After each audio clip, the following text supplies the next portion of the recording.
మాఘశుద్ధ పాడ్యమి నుంచి మాఘశుద్ధ నవమి వరకు శ్యామలా నవరాత్రులు. శ్యామలాదేవి అనుగ్రహం లభిస్తే సర్వ విద్యలు భాషిస్తాయి. పిల్లల చేత శ్యామలా దండకం చదివించినా, వినిపించినా చదువు, ఆరోగ్యం బాగుంటాయి. ఈ 9 రోజులు శ్యామలాదేవిని శ్యామలా దండకంతో ఆరాధించుకోవడం శుభప్రదం.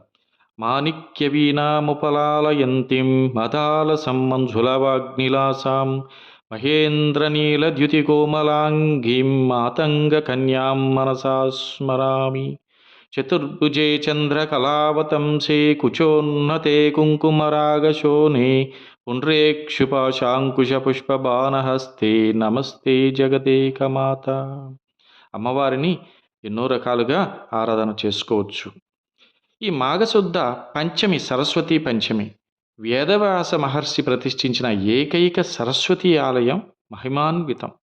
బాసర క్షేత్రం బాసర శ్రీ జ్ఞాన సరస్వతి నిలయం. వ్యాసపురు నుండి బాసరగా రూపాంతరం చెందిందన్నమాట. గోదావరి నదీ తీరాన వెలిసిన చదువులమ్మ నెలవు మనశ్శాంతి ప్రసాదించే ప్రాంతంగా పేరు పొందింది. భారత యుద్ధాన్ని చూసి చలించిన వ్యాస మహర్షి ప్రశాంత చిత్తంతో తపస్సు చేయడానికి వచ్చి ఇక్కడ అమ్మవారి విగ్రహాన్ని ప్రతిష్ఠించినట్లు పురాణాలు చెబుతున్నాయి. అలనాటి నుంచి నేటి వరకు కూడా సరస్వతి అమ్మవారు విశేష పూజలు అందుకుంటోంది. అక్షరాలకు అధిదేవత, సకల విద్యల రాణి, జ్ఞానప్రదాయిని సరస్వతీదేవి. ఆ వాగ్బుద్ధి వికాసు స్వరూపిణి జన్మదినమే శ్రీపంచమి. మాఘశుద్ధ పంచమి పర్వదినాన్ని వసంత పంచమి అని పిలుస్తారు. మానవజాతి మనుగడకు, అక్షయ సంపదకు మూలమైన ప్రణవ స్వరూపిణి సరస్వతి.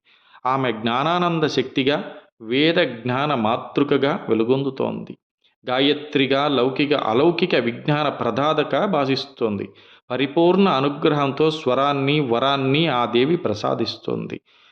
వసంత పంచమి రోజున పుస్తకాలను, కళాన్ని అమ్మవారి వద్ద పెట్టి ఆరాధించడం వలన విద్యాబుద్ధులే కాదు, మేధాశక్తి వృద్ధి చెందుతుంది.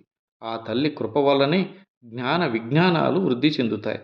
లౌకికమైన చదువులు, పరమమైన బ్రహ్మ విద్య రెండూ లభిస్తాయి.